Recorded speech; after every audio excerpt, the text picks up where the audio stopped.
call your attention to the book, the Gospel of John, the 5th chapter. Gospel of John, the 5th chapter.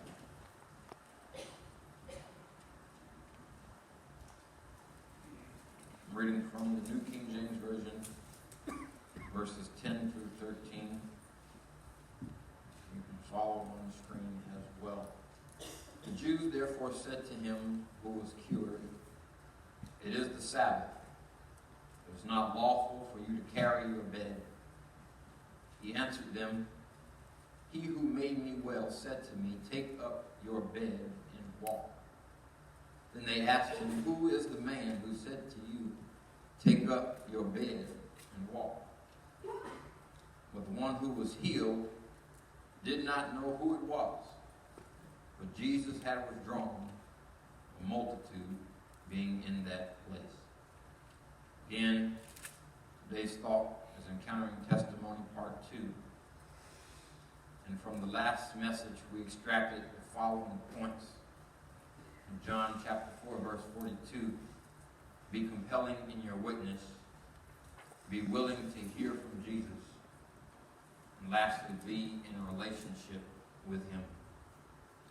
If you recall, John's gospel has an explicit agenda.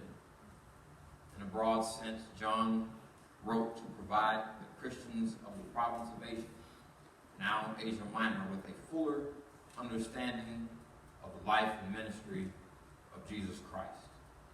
More specifically, he wrote to lead his readers to a settled faith on the basis of the words and works of Jesus. For John chapter 20, verses 30 and 31 tell us, "And many other signs truly did Jesus in the presence of his disciples, which are not written in this book. But these are written that ye might believe that Jesus is the Christ, the Son of God, and that believing ye might have life through his name." While John most likely knew of the other three gospel accounts, he chose not to follow their chronological sequence of events as much as a topical order. In this case, they may have used common oral and literary traditions. The broad outline is the same, and some particular events in Jesus' ministry are common to all four books. Some of the distinctive differences are: one, instead of the familiar parables, John has lengthy discourses. Two, in place of the many miracles and healings found in the synoptics, John uses 7 carefully picked miracles which serve as signs. Thirdly, the ministry of Jesus revolves around 3 Passover feasts instead of the one cited in the synoptics. And lastly, the I am sayings are uniquely Johannine. John divides the ministry of Jesus into 2 distinct parts. Chapters 2 through 12 give insight into his public ministry, while chapters 13 through 21 relate his private ministry to his disciples. In John chapter 1, verses 1 through 18, called the prologue, John deals with the theological implications of the first coming of Jesus. He shows Jesus' pre-existent state with God, his deity and essence, as well as his incarnation. As we continue looking at the public ministry of Jesus, John chapter 5, verses 1 through 15 records the Sabbath healing at the pool of Bethesda. This past October, Jennifer and I were blessed to attend the Cornhuskers game at Memorial Stadium in Lincoln. While we were looking for our entrance, not realizing that we had walked around the entire stadium, it was a long walk, I came across this statement by William Jennings Bryan at one of the entries. "Destiny is not a matter of chance, it's a matter of choice." Let me say that again. Destiny is not a matter of chance, it's a matter of choice. I would interpret this statement to say that where we desire to be doesn't happen without there being some measure of effort on our part. For instance, I'm not going to randomly be selected to attend UNL as a student without having completed an application. But rather, I have to make the choice that UNL is the school that I desire to attend, and I have to take the time to complete and submit the application. In this instance, destiny is not a matter of chance, it's a matter of choice. One thing life teaches us about destiny is that even if things don't unfold the way we expect, we are not to be disheartened or give up. For the one who continues to advance will win in the end. In relation to destiny, Scripture reminds us, 1, for all the promises of God in him are yes, and in him amen, to the glory of God through us. 2, that his word shall be that goes forth from his mouth, and it shall not return to him void, but it shall accomplish what he pleases, and it shall prosper in the thing for which he sent it. Lastly, for I consider that the sufferings of this present time are not worthy to be compared with the glory which shall be revealed in us. For the earnest expectation of the creation eagerly waits for the revealing of the sons of God. When we approach destiny with faith, we must understand that faith never knows where it is being led, but faith loves and knows the one who is leading. Amen. In John chapter 5, verse 10, it is recorded that the Jews therefore said to him, him being the man that was cured, it is the Sabbath. It is not lawful for you to carry your bed. After several glances at this verse, I began to ask this question. Why is carrying one's bed the focus and the initiation of legalistic discussion? Did not a man who for 38 years in the confinement of his condition receive healing? Of course, the answer to the man being healed is yes. However, there's still the question pertaining to the focus and initiation of the legalistic discussion. When we think about encountering testimony, the first point I want to explore briefly is rules versus grace. Rules versus grace. In other words, don't question my miracle. Can I get an amen? Amen. All right. Rules versus grace. Don't question my miracle. What is a rule? A rule is one of a set of explicit or understood regulations or principles governing conduct within a particular activity or sphere.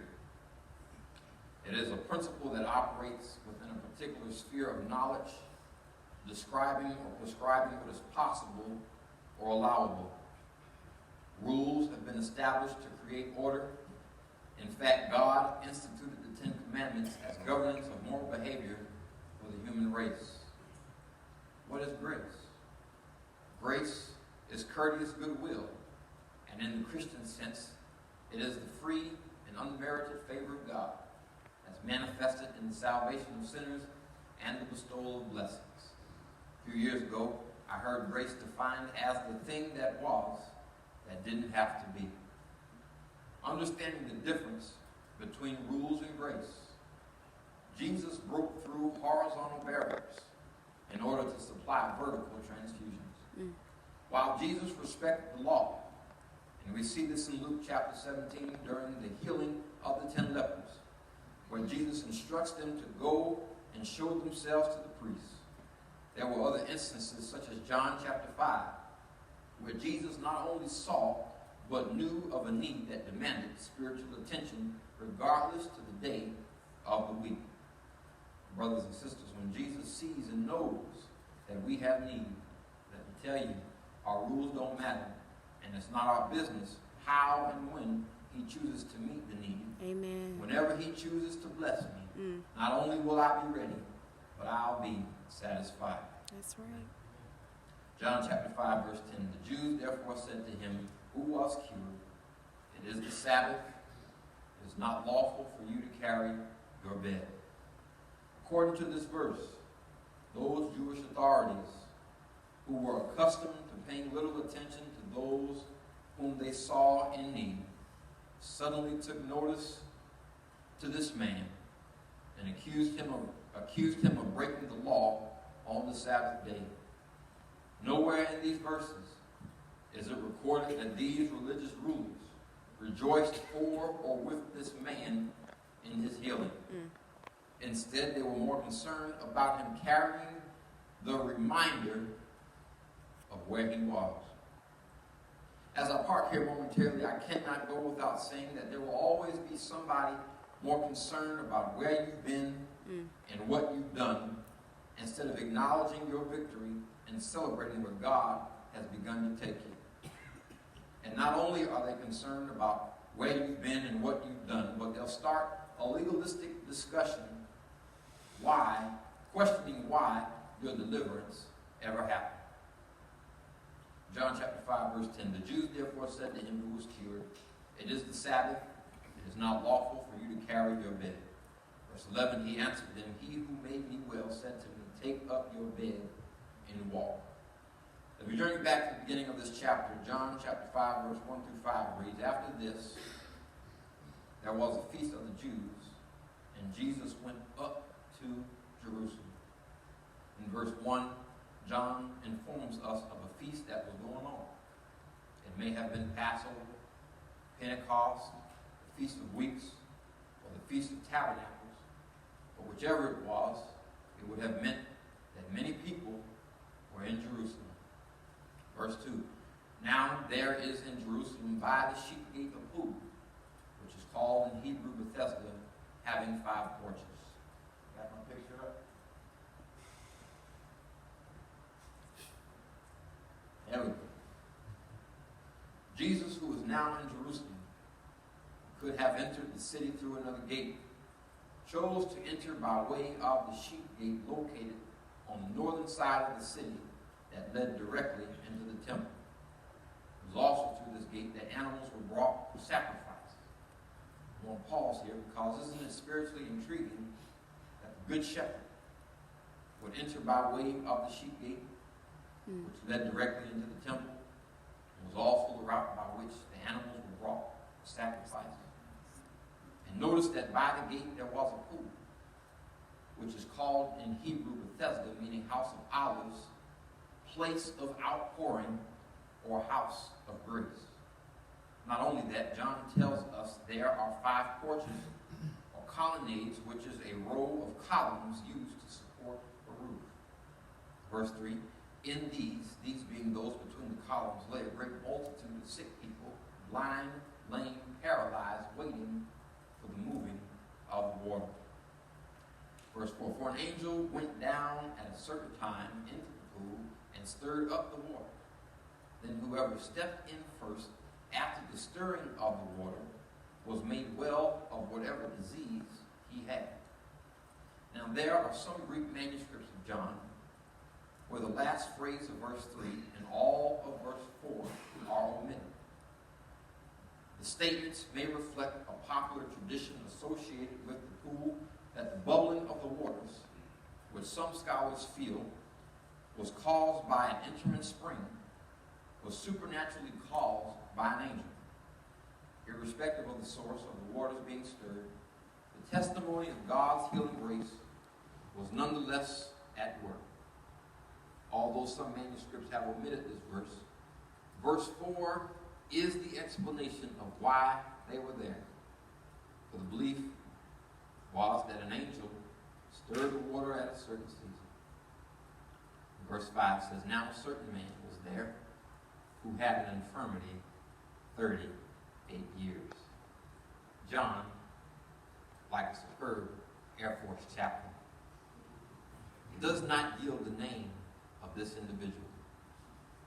Rather, he is identified as a certain man who had an infirmity 38 years.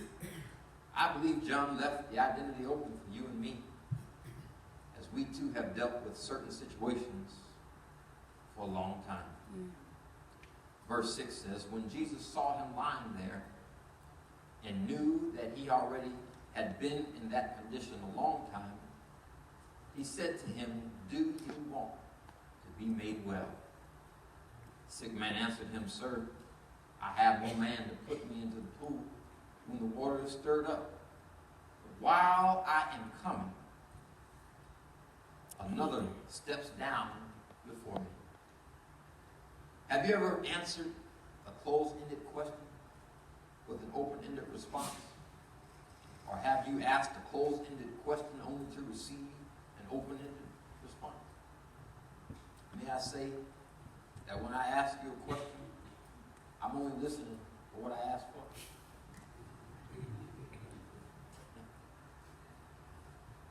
As in Sychar and Canaan, Jesus focused on a single individual, and this time it was the man who had been lame 38 years. He asked the crucial question, "Do you want to be made well?" Yet the man responded by stating the obvious and providing information that was not asked of him.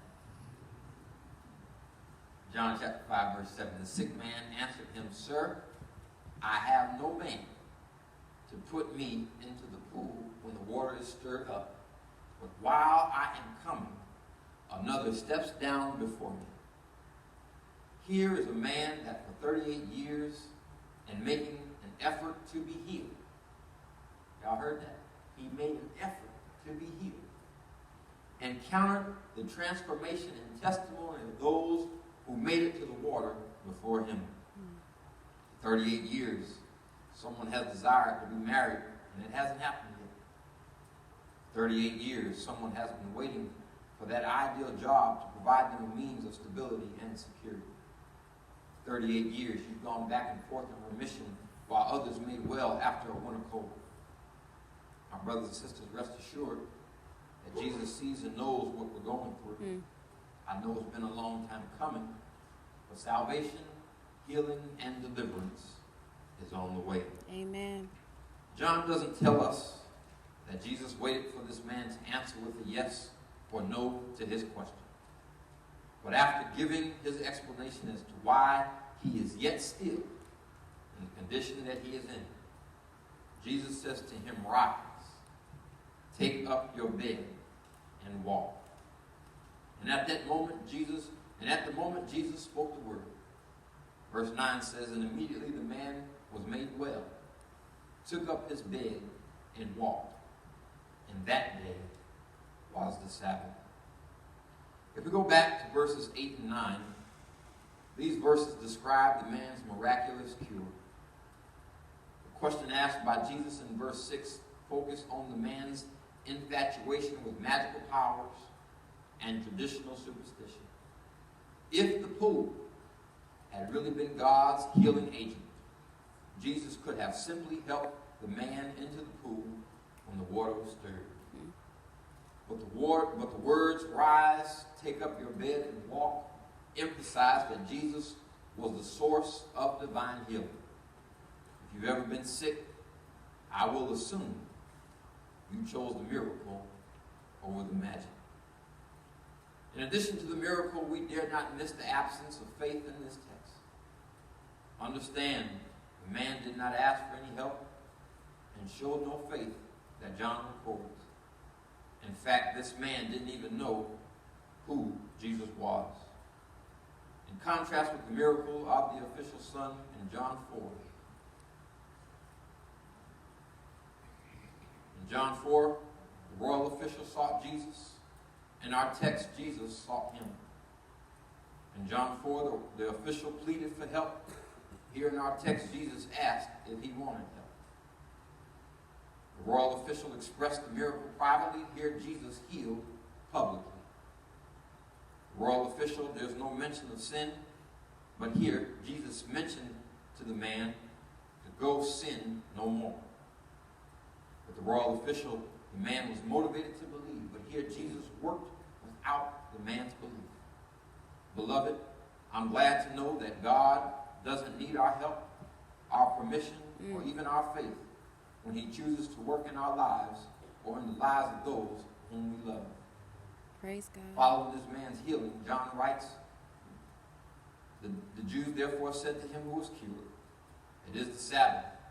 It is not lawful for you to carry your bed." Verse 11, he answered them. He said, "He who made me well said to me, 'Take up your bed and walk.'" Then they asked him, "Who is the man who said to you, 'Take up your bed and walk'?" But the one who was healed did not know who it was, for Jesus had withdrawn, a multitude being in that place.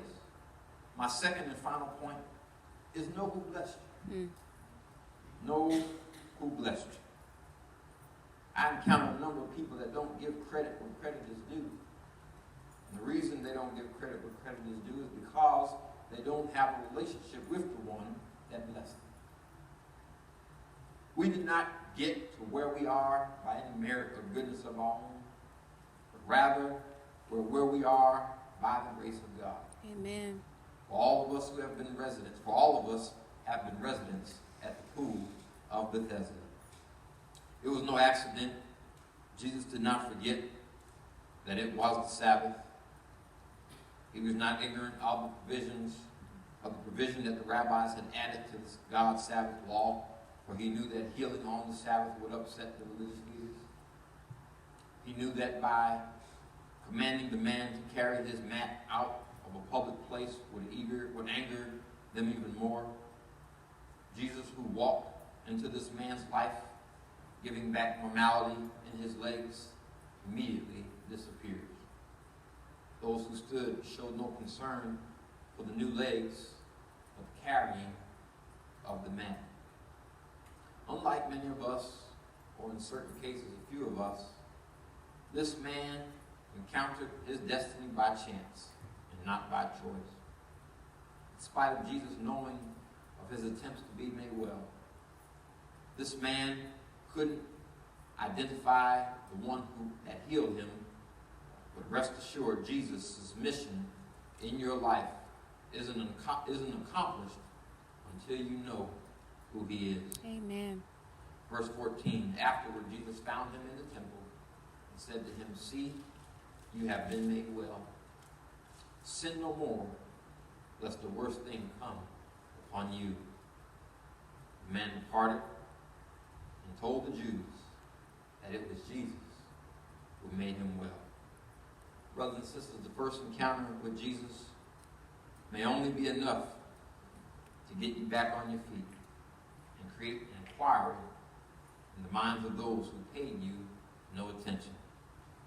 But once the inquiry has been started, Jesus will return and introduce himself to you.